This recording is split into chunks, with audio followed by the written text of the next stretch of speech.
and welcome back to Bengal Bites, a podcast about the Cincinnati Bengals from an honest, unbiased, realistic perspective. I'm your host, Derek. This is episode 108. This is kind of the Week 9 preview episode, looking ahead towards the Chicago Bears, but this is still relatively early in the week on Thursday. We don't have a clear picture of what the preview matchup is really going to look like because injuries are likely going to play a big factor in this upcoming game. But I wanted to do a check-in mostly because it is raining outside right now. I'm stuck indoors. There's nowhere to go, so what better time than to record a podcast? If you're brand new to this show and you're wondering what kind of podcast is this, the idea is kind of a cross between a radio play and a book on tape, I guess, of talking about the Bengals from my own perspective. I don't cover the team as a reporter.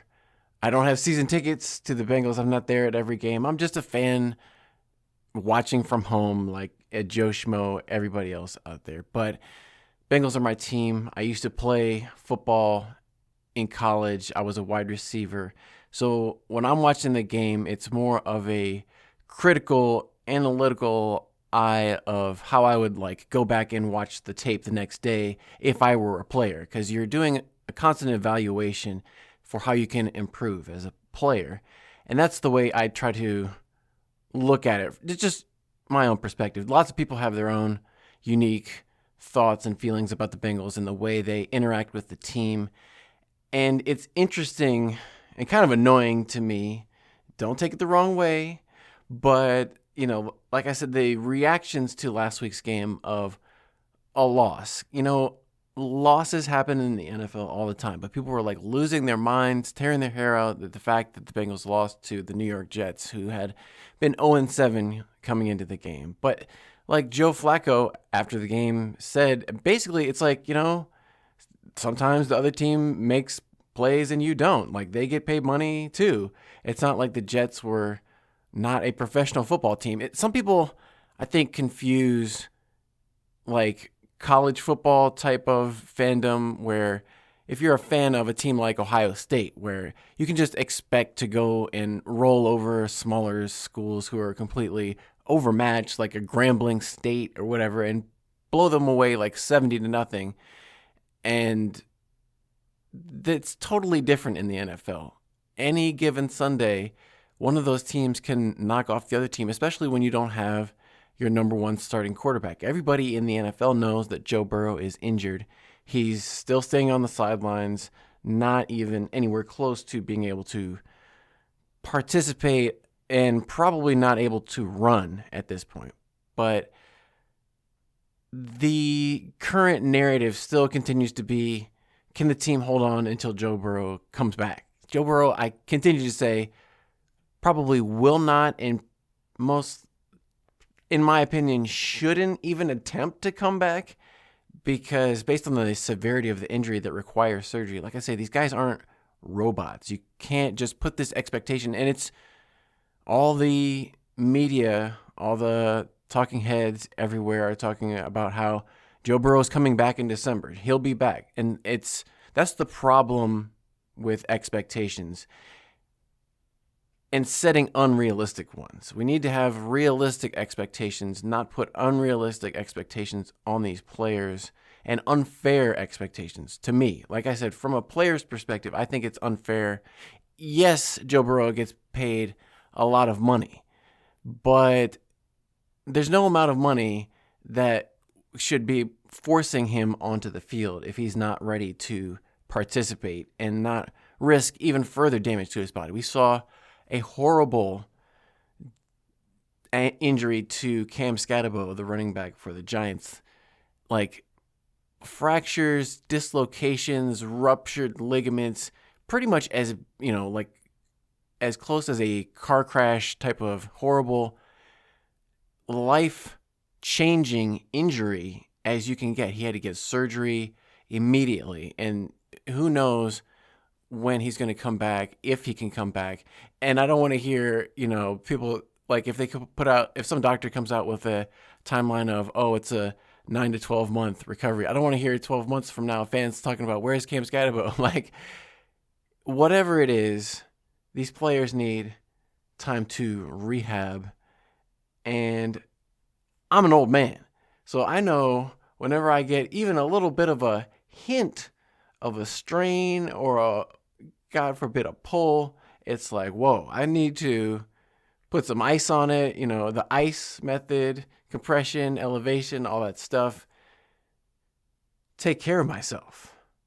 Because those injuries, when you get up in age like me, they take a long time. Your body doesn't just snap right back like it used to. And Joe Burrow is not as young as he used to be. He's 29 years old. He's getting close to 30.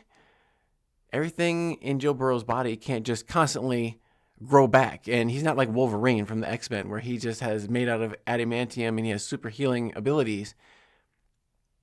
This is his third season-ending injury, most likely. And part of that is also a mental aspect, the mental and the psychological strength it's going to take, not just the physical strength, but the mental aspect of it. I know if anybody can do it, Joe Burrow can do it. And he is like a football playing robot who loves this more than anything. He's into UFC and all that kind of extreme sport.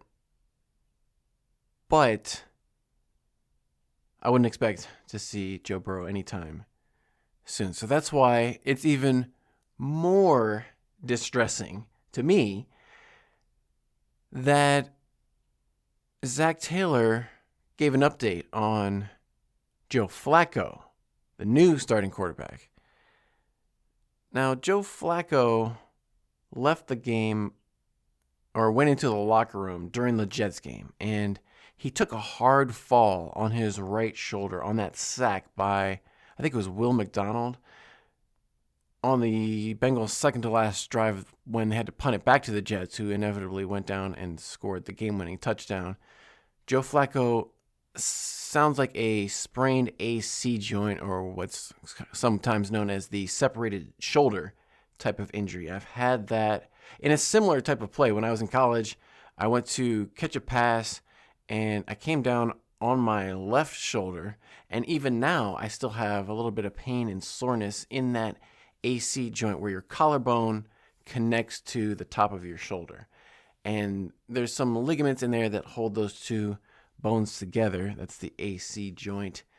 And for Joe Flacco, it's his throwing shoulder, the shoulder that he uses to throw the football, which is very critical to be healthy, have lots of movement, and be pain-free. If he has pain every time he tries to throw the football, it's going to be one of those injuries where he may have to get like a pain-killing injection in that joint so that he doesn't feel it. But then it's going to be very difficult to throw and be effective even if he does get some kind of pain-killing injection in the shoulder.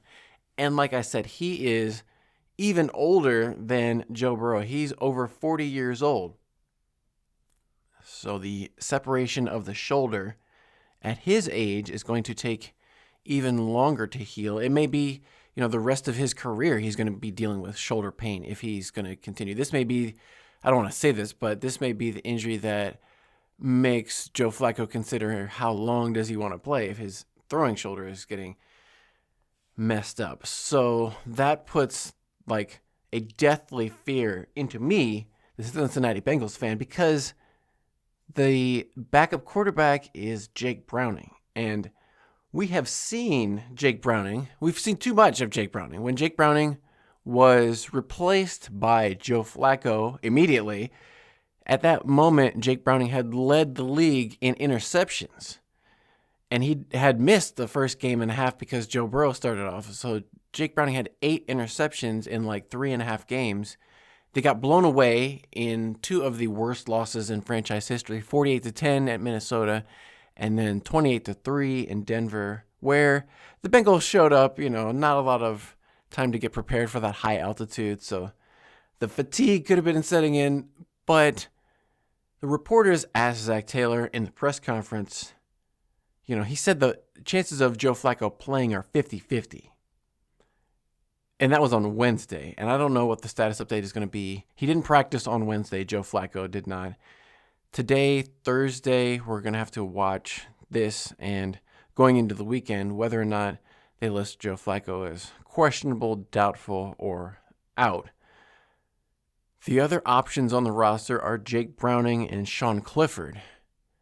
And Zach Taylor, again, gave his same response of he's got total confidence in Jake Browning. He's going to do everything to get a win for this team, and we've seen him do it before, blah, blah, blah.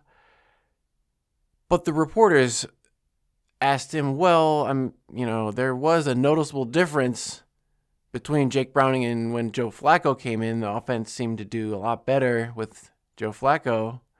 And the coach said, when Jake Browning was playing, we were playing really good teams, and so it was a whole team effort, and that's why Jake Browning looked completely inept and not like a professional quarterback, was because we were playing teams that were really good.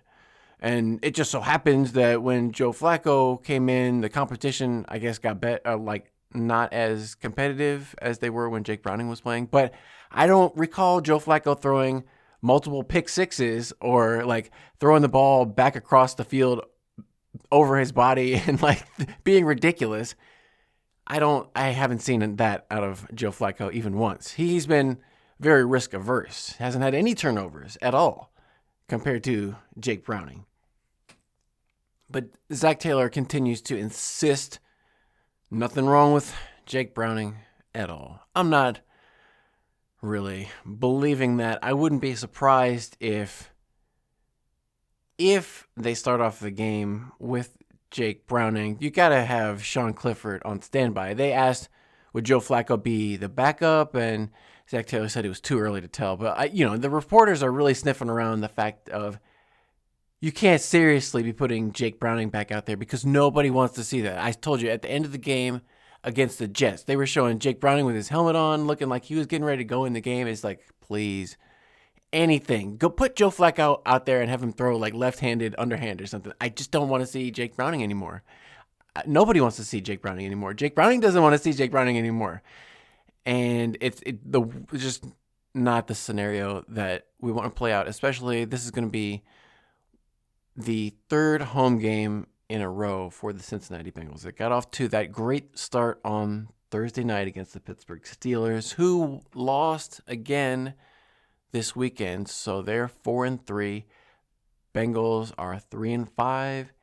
They're one win behind the Steelers. And it's crazy how everybody's talking about Bengals need to fire Zach Taylor and Duke Tobin mid-season, as if who else are they going to bring in to be the head coach? Mike Vrabel, he's already up in New England doing great things. They had a chance to swap last season. No, but Mike Vrabel wasn't coming to the Bengals realistically. But in Pittsburgh, they've lost 2 games in a row, and now they're talking about, maybe we should get rid of Mike Tomlin. He's not, living up to the expectation. The players aren't living up to their expectations. TJ Watt, he's not playing the contract he signed in the offseason. Maybe we should get rid of the coach. Mind you, the Steelers are still number 1 in the AFC North. That's how bad the division is. They're talking about firing the coach who, at this point, has the team going to the playoffs.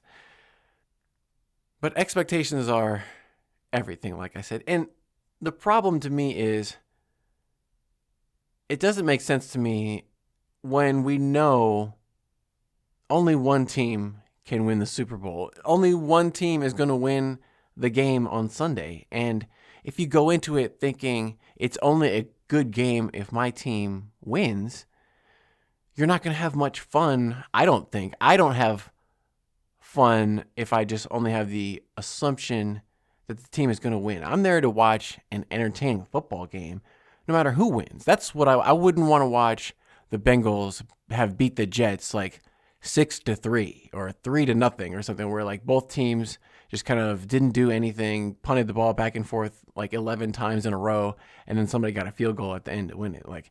I would much rather have this 38-39 loss to the Jets at the end in heartbreaking fashion. At least it was fun. At least there was something to celebrate. And you had good performances out of the Bengals offensive line, good performances out of the Bengals running backs, Chase Brown, Samaje Perine. Don't overlook all the great things that happened in that game just because the outcome at the end didn't go the way that you wanted as a fan. To me, of course, I wanted the team to win, but it was still fun for me to watch that game. It's not like it was the Super Bowl or anything. Like, it was only a Week 8 game against the New York Jets. Like, who really cares? It'll go down as similar to that Mike White game. Although Justin Fields, as a quarterback, has a much higher pedigree than Mike White. Mike White was a complete nobody and threw for over 400 yards against the Bengals. And funny enough, the 2 times in the past 25 years that the Jets as a team have gone over 500 yards of offense in a game, both times came against the Cincinnati Bengals. Mike White, and then this game this past Sunday against the Bengals. The other storyline is the upcoming NFL trade deadline that's about to hit. First week of November is the last week that NFL teams can make trades. So some people are speculating, could the Bengals be sellers? Because they've already made their trade on the way in. They've already given up a 5th-round pick, swapped it for a 6th-round pick for Joe Flacco in the rare in-season trade for the Bengals. Bengals don't have a lot of draft capital to be giving away. They really need those draft picks, although you could argue they haven't done a great job of picking players in the draft in the most recent drafts. But in terms of winning games, which I hope they're trying to do, I definitely hope the Bengals are trying to win games. I don't know if they can make the team better. There may be some free agents that they can sign out there, but people are speculating maybe the Bengals would be able to trade Trey Hendrickson, and he's the Bengals' only effective pass rusher. So that would really be a signal that they're not serious about going to the playoffs this season, because everybody knows defense wins championships. And right now the Bengals defense looks like one of the bottom 1 or 2 defenses in the league. Definitely in terms of a lot of categories, in terms of yards and points allowed, which are 2 of the most important. Bengals are number 32, last overall. And then if you're going to say take the worst defense and then subtract their best player in a lot of respects in Trey Hendrickson, that is not a recipe for winning very many football games at all. You'd have teams scoring like 45 points every week. And they're also, Logan Wilson, the linebacker, requested a trade because he had been benched effectively and replaced by a couple of rookies. And the Bengals are saying they want to get a look at those guys who have a little bit more long-term potential than Logan Wilson. His time is limited, even though he's still under contract for 2 more seasons. So it would kind of be in the Bengals' best interest to get rid of him. But looking at some of the tape Logan Wilson's been putting out in these games recently, like the game against the Jets wasn't a performance where a lot of teams are going to be just dying to have Logan Wilson. Like, he was out of position on a lot of plays. He gave up multiple pass completions. He got pancaked on that Breece Hall run up the right sideline. I think one of the offensive linemen just came up and completely obliterated Logan Wilson out of the play. Cam Taylor-Britt is another one who's been inactive at some points in this season. The Bengals have some players that you could say maybe they could be reunited with Lou Anarumo with the Indianapolis Colts. I don't know if the Colts have a lot of draft picks to give away or would want to. But the Colts have only one loss. What are they, like 7-1? So I don't know that the Colts are necessarily hurting, but everybody can get better. Everybody's always looking to get better. The Bengals could use draft picks, especially if they lose this game to the Chicago Bears. Chicago Bears just lost to Tyler Huntley and the Baltimore Ravens. Ravens you could say saved their season, got back to 2-5. Lamar Jackson did not play in that game. And it was controversial because the Ravens listed Lamar on Friday as being a full participant to do a little gamesmanship and make people think that Lamar was going to play.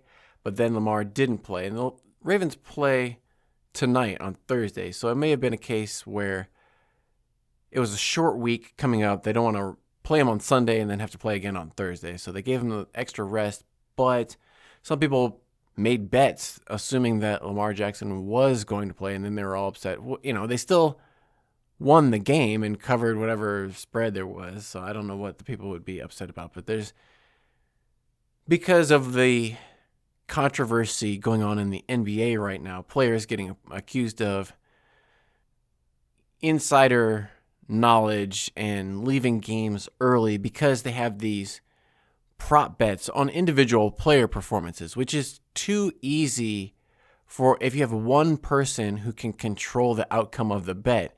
It's too easy to manipulate that and give someone, your friends, your buddies, a little info on the side. Hey, bet on me not scoring 20 points, and then I'll fake a calf injury before I, get to 20 points, and then somehow you'll win or whatever.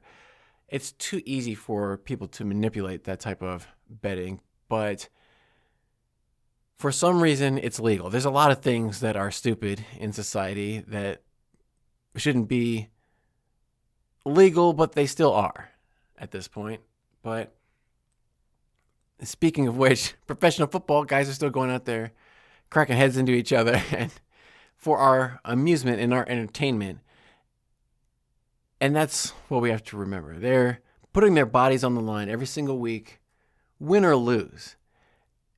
And they deserve our respect, our admiration. They're still our heroes, whether they win the game or not. And I hope a lot of fans don't be disrespectful with the way that they talk about the team and talk about the coaches. Everyone in that organization is doing their best. Like Andre Iosivas said, it sounds kind of corny, but he was like, I know my best is good enough.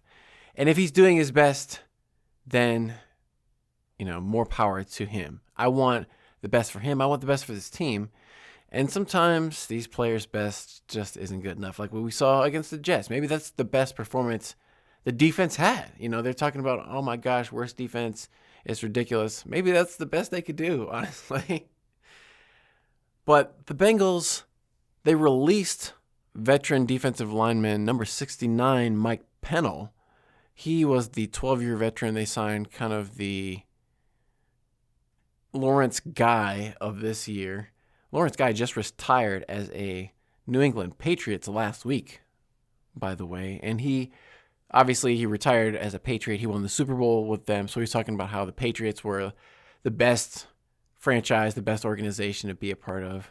He didn't shout out the Bengals in his retirement speech. It was all about the Patriots. But the Bengals also put Shaka Hayward, linebacker, on injured reserve with a fractured fibula, fractured lower leg. He's going to be out. And they also put center Matt Lee on injured reserve. I think he had a knee injury. He was never 100% this entire season. I think even going into the season, maybe something happened to him in training camp. I'm not sure. But Matt Lee is on injured reserve as well. So there's 3 spots open on the Bengals roster. I haven't seen any transactions or any workouts taking place with the Bengals. They got to pick up somebody off the waiver wire or something. I don't know. The scouting department, they've got to have somebody in mind. Maybe a quarterback. I've seen teams giving tryouts to former Bengals quarterbacks Desmond Ridder and Logan Woodside. And even Jeff Driscoll got a tryout with one of these teams. I think the Jets were doing tryouts. And I forget the other team. Not important. But there's teams doing tryouts out there. Not the Bengals for whatever reason. But like I said, these teams always need to be looking to get better. So they can't just leave 3 open spots on the roster unless they think maybe Cedric Johnson and Dejon Anthony could come back off of injured reserve. Potentially, they are former 6th-round draft picks, both of them, who haven't done much in their careers, and that would be potentially a boost in the arm for this defense. That could be something to watch. But the other thing to watch, of course, every week is Jamar Chase. And we didn't see much of T. Higgins. He only got 2 targets. One was a touchdown, that 44-yarder. The other one was kind of an errant pass up the left sidelines over everybody's head. T. Higgins, even at 6'4.5", couldn't go up and even get a hand on this pass from Joe Flacco. But we've continued to see an amazing performance out of Jamar Chase. Not much down the field. I'm not sure why the Bengals didn't send Jamar deeper. Obviously, Jamar has to be on the field every play, but they weren't really sending him on those deep out routes, those timing routes that we had seen so much success against the Steelers. It could be the Jets didn't play as much man-to-man coverage, but the Jets going into this, they didn't have Sauce Gardner. They had the rookie, but it was just a little bit surprising that the Bengals, they only had that one pass over 20 yards that went to T. Higgins. Otherwise, I looked at Joe Flacco's next-gen stats passing chart. He had 9 passes behind the line of scrimmage, a lot of screens, dump-offs, and then most of the passes, like the average depth of target, I should go back and look, but it looked like it was about like 6 or 7 yards. It wasn't very deep.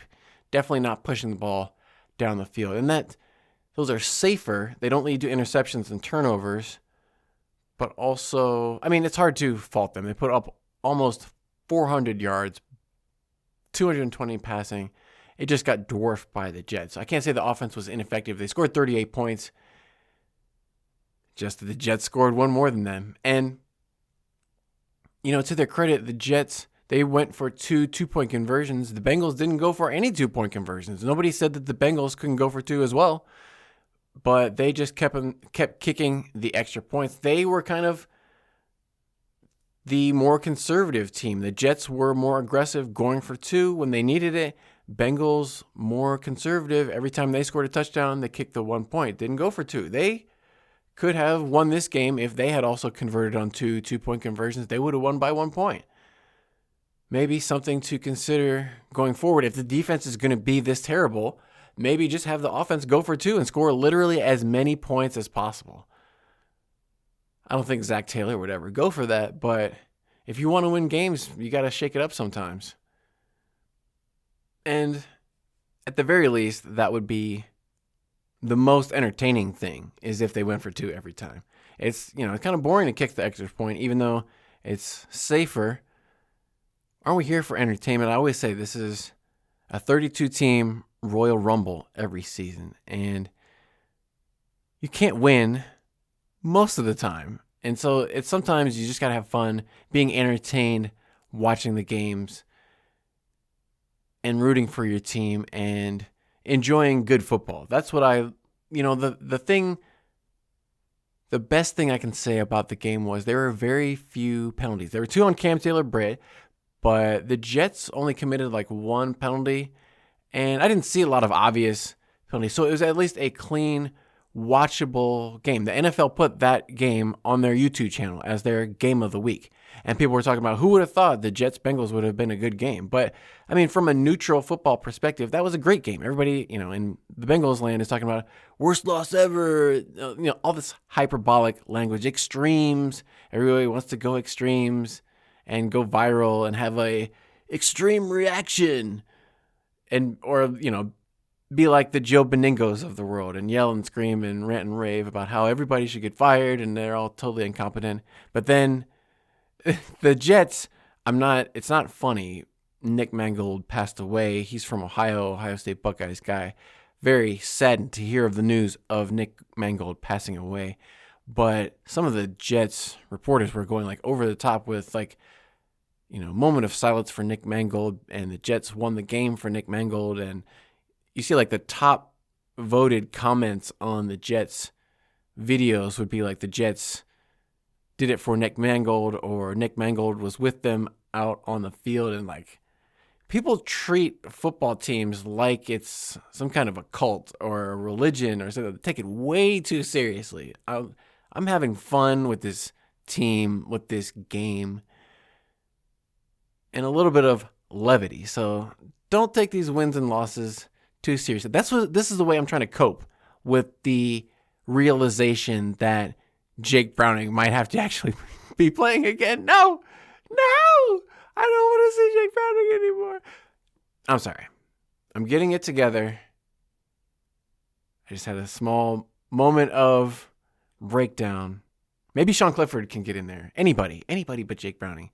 Like I said, who else is out there that we could get out of? Like Derek Carr. Maybe his shoulder is not feeling so bad anymore. I don't know. Ryan Tannehill. Somebody has to be out there that's better than Jake Browning. Anybody. Like, things are really getting grim at this point in the season. And then, at what point do you tank? At what point do you try to lose intentionally to get better draft picks? Because right now, they're going to hover around 500. Zach Taylor's not going to get fired somehow.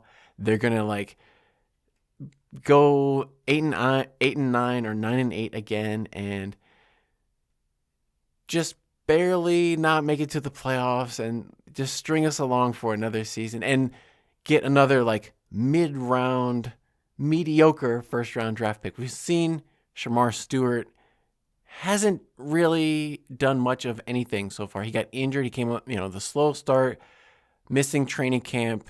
That may or may not have been a contributing factor, but it's already week 9 at this point. Missing the training camp, he's been with the program. It's not like that really should make that much difference. If he's a good football player, he should be able to show us something. He's had plenty of opportunities, and he's looking. I can't really compare him to Myles Murphy, but he's at Myles Murphy levels of ineffectiveness. They play a different style. He's a different physical type of guy, but the results are a lot of the same. Myles Murphy hasn't done much of anything either in his opportunities this season. Trey Hendrickson being out is giving a lot of these guys, like the Joseph Osai's, the Myles Murphys, the Shamar Stewarts, lots of opportunities. The results haven't been good, but maybe they'll get better. I don't know. It's hard to say. Chris Jenkins hasn't done a whole lot. McKinley Jackson hasn't been inactive, along with Jermaine Burton. Let's not forget about Jermaine Burton. Nobody ever brings him up anymore.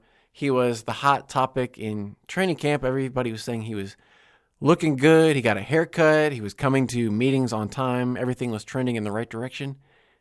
He's been inactive every week. And we've got Andre Iosivas out there dropping every pass that's thrown his direction. You can't put Jermaine Burton in or even throw some passes to Mitch Tinsley. It's confusing. It's very confusing what's going on with the Bengals. But I get the feeling status quo is here to stay. That's kind of how the Bengals operate. Status quo, keep doing the same thing. It's like that coffee shop or your favorite burger joint. They've been doing the same thing for the last 50 years. And if they changed, they're afraid they'd lose all their customers. So the Bengals are just going to keep doing their same strategy that hasn't won them any Super Bowls in their entire franchise history up until this point. They've gotten close, but no cigar multiple times. And it's not looking like this season is going to be the one. But that's okay. We'll talk about it all the way through the end of this season. If you've listened all the way to the end, thank you very much. I appreciate it. Write in the comments, tell me what you think. Which way is this season going to go? Should they try to win every game, trade for somebody, bring in all the free agents, or should they try to sell, trade away as many players as possible, get as much draft picks to get ready for next season and just throw in the towel on this season? You can email me, bengalbitespodcast@gmail.com, and let me know what you think. But I want to get this podcast out there and be consistent and not fold up the tents because a lot of teams, a lot of podcasts don't record when the team loses, and the worst podcasts are the ones that don't exist.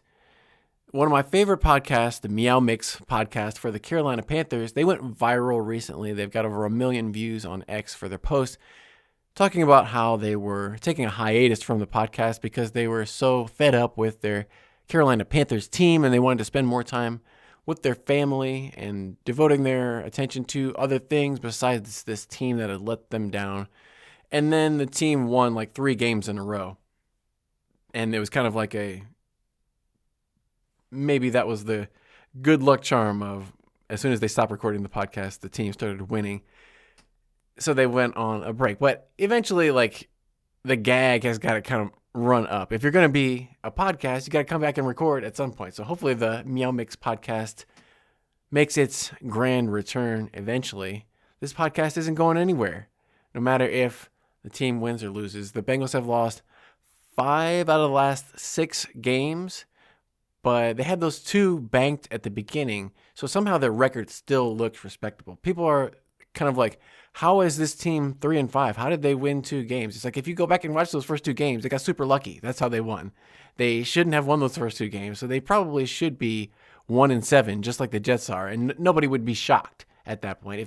If the Bengals were what their record should have been, which is 1-7, everybody would have said, oh yeah, this is, pretty typical. Bengals lost to the Jets. Both teams are bad.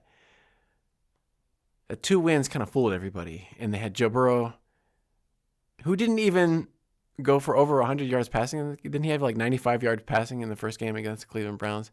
Let's forget about that. Anyway, thank you for listening. I'll see you next time on maybe a more detailed preview episode when we know who's going to be the quarterback for this game against the Bears. It's kind of a touch and go right now. So I'm in a holding pattern. I don't know what's going on. So I'll be back when I know a little bit more about what the roster is going to look like. But until next time, I'm going to leave you with a hoo-day and stay hungry for more Bengal Bites.